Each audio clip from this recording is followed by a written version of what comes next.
السلام علیکم ورحمۃ اللہ وبرکاتہ۔ الحمد للہ رب العالمین والصلاة والسلام علی سید المرسلین، اما بعد فاعوذ باللہ من الشیطان الرجیم، بسم اللہ الرحمن الرحیم۔ برادران عزیز و معزز خواتین، ہماری آج کی یہ نشست چھٹی نشست ہے جو پچھلی نشستوں کا تسلسل ہے، جس میں ہم نفس کے فریب اور روح کی رہنمائی آیات قرآنی، احادیث نبی اور صوفیاء اعظام کے تعلیمات سے کر رہے ہیں۔ قرآن مجید کی آیت رجوع اور صبر کی اہمیت، سورۃ البقرہ آیت نمبر 45 میں ارشاد ہے، تم صبر اور نماز کے ذریعے مدد طلب کرو، اور یہ بات خاص طور پر عاجز اور متواضع دل والوں کے لیے آسان ہے۔ نفس کے دھوکے اور مایوسی کے وقت رجوع اور صبر ہی انسان کو گرنے سے بچاتے ہیں۔ دوسری آیت نفس کی فریب کاری، سورۃ یاسین آیت نمبر 60، ارشاد ہوا، کیا میں نے تم سے وعدہ نہیں کیا کہ شیطان کی پیروی نہ کرو، بے شک وہ تمہارا کھلا دشمن ہے۔ نفس اور شیطان انسان کو غرور یا مایوسی میں ڈال کر رب سے دور کرنا چاہتے ہیں۔ تیسری آیت توبہ اور رجوع کی ہدایت، سورۃ النور آیت نمبر 31، اے ایمان والو، سب مل کر اللہ کی طرف توبہ کرو تاکہ تم فلاح پاؤ۔ غرور یا مایوسی میں بھی رجوع کرنا زندگی کی اصل کامیابی ہے۔ حدیث نبی صلی اللہ علیہ وسلم، حضور اکرم صلی اللہ علیہ وسلم رجوع اور استمرار کے بارے میں ارشاد فرماتے ہیں، کسی شخص کے گرنے اور دوبارہ اٹھنے میں فلاح ہے، جو ہمیشہ زمین پر پڑا رہتا ہے وہ نقصان میں ہے۔ حوالے بخاری و مسلم۔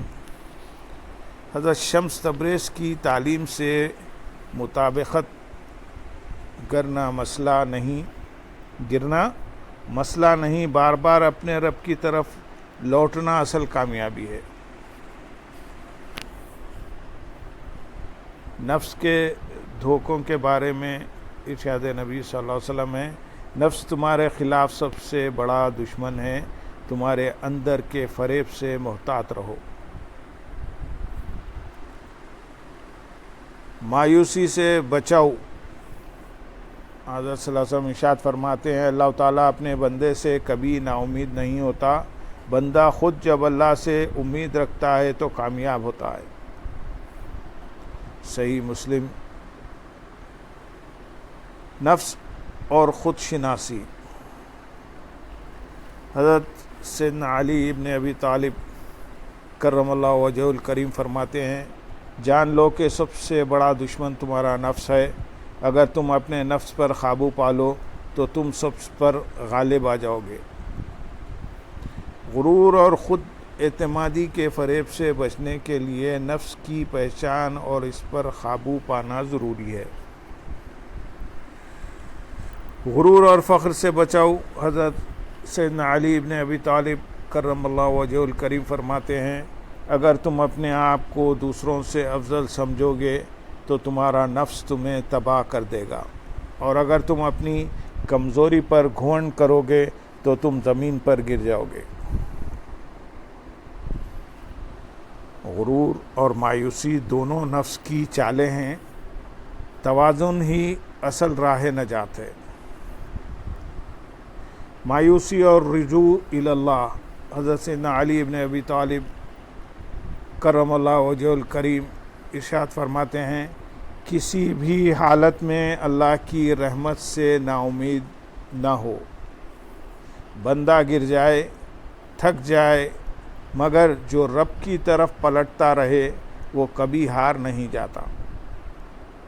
مایوسی نفس کا جال ہے اور ہر حال میں رجوع الی اللہ اصل کامیابی ہے۔ صبر اور استقامت، حضرت علی کرم اللہ وجہہ الکریم فرماتے ہیں صبر اور استقامت وہ زینہ ہے جس پر چڑھ کر انسان اپنے نفس کی غلامی سے آزاد ہوتا ہے۔ جو شخص ہر بار گر کر اٹھتا رہے وہ حقیقی زندگی پاتا ہے۔ حضرت شمس تبریز رحمۃ اللہ علیہ کی تعلیم کے مطابق گرنا مسئلہ نہیں، رک جانا مسئلہ ہے۔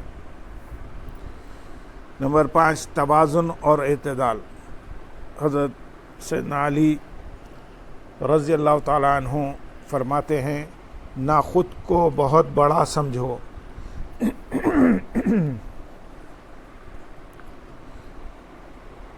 نہ خود کو بہت بڑا سمجھو اور نہ بہت چھوٹا، اپنی حقیقت کو پہچانو اور ہر حال میں اللہ کی مدد سے متوسل رہو۔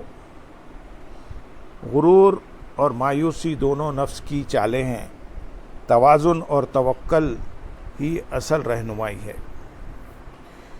خلاصہ حضرت علی رضی اللہ تعالیٰ عنہ کی تعلیمات، حضرت شمس تبریز رحمۃ اللہ علیہ کے ارشادات اور قرآن و احادیث سب اس بات کی تصدیق کرتے ہیں کہ نفس انسان کو غرور یا مایوسی میں ڈال کر رب سے دور کرنا چاہتا ہے۔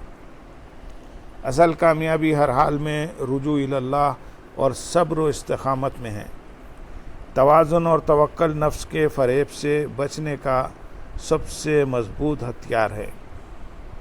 حضرت شمس تبریز رحمۃ اللہ علیہ فرماتے ہیں کہ جب نفس انسان کو غرور، علم، عبادت، خدمت اور تنہائی کے ذریعے قابو نہ کر سکے تو وہ اپنا آخری وار کرتا ہے۔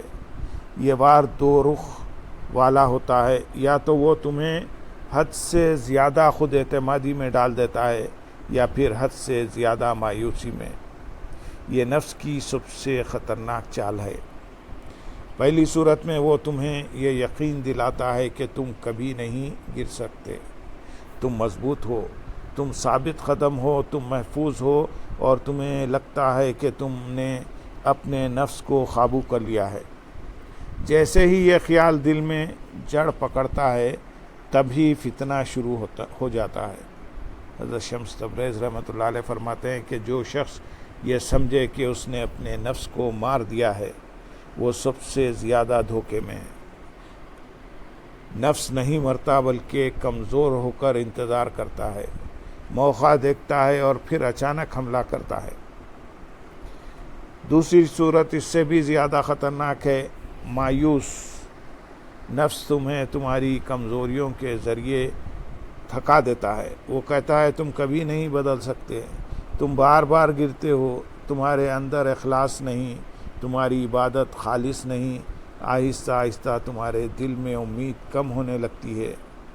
حضرت شمس تبریز رحمۃ اللہ علیہ فرماتے ہیں کہ یاد رکھو مایوسی بھی نفس کا جال ہے، کیونکہ جو شخص مایوس ہو جائے وہ رجوع چھوڑ دیتا ہے، وہ توبہ چھوڑ دیتا ہے، وہ دروازہ کھٹکھٹانا چھوڑ دیتا ہے۔ نفس چاہتا ہے کہ یا تو تم خود کو بہت اونچا سمجھو یا بہت نیچا، دونوں صورتوں میں تم مرکز میں رہتے ہو۔ کبھی تم اپنی تعریف میں گم ہو، کبھی اپنی کمزوری میں، مگر دونوں حالات میں تم اپنے آپ کو دیکھ رہے ہو، اپنے رب کو نہیں۔ شمس تبریز رحمۃ اللہ علیہ کی تعلیم یہ ہے کہ نہ خود پر غرور کرو اور نہ خود سے نفرت کرو، دونوں صورتیں نفس کی ہے۔ سچا راستہ یہ ہے کہ تم اپنے آپ کو محتاج اور کمزور سمجھو، مگر اپنے رب کی رحمت سے کبھی نا امید نہ ہو۔ وہ فرماتے ہیں کہ اگر تم 1000 بار بھی گر جاؤ تو 1000 بار اٹھو، گرنا مسئلہ نہیں، گر کر پڑے رہنا مسئلہ ہے۔ نفس تمہیں زمین پر روکے رکھنا چاہتا ہے مگر روح تمہیں اٹھانا چاہتی ہے۔ نفس کا آخری وار یہی ہے کہ وہ تمہیں تمہارے حال میں قید کر دے، یا غرور میں یا مایوسی میں، لیکن جو شخص توازن سیکھ لے اور ہر حال میں رجوع کرتا رہے وہ بچ جاتا ہے۔ حضرت شمس تبریز رحمۃ اللہ علیہ فرماتے ہیں کہ اصل کامیابی یہ نہیں کہ تم کبھی نہ گرو، بلکہ یہ ہے کہ تم ہر بار اپنے رب کی طرف واپس آؤ، کیونکہ واپس آنا ہی زندگی ہے اور رک جانا موت۔ یہ نفس کی 7ویں طے تھی، خود اعتمادی اور مایوسی کا دو رخا فریب۔ اب آخری حصہ باقی ہے جہاں اس پورے راز کا نچوڑ سامنے آئے گا، نفس سے نجات کا راستہ اور اس دھوکے سے بچنے کی اصل تدبیر۔ اللہم صلی علی سیدنا محمد وعلی آل سیدنا محمد وبارک وسلم۔ سامعین، اس کا تسلسل انشاءاللہ ہم اگلی نشست میں کریں گے۔ وآخر دعوانا الحمدللہ رب العالمین۔ سبحان ربک رب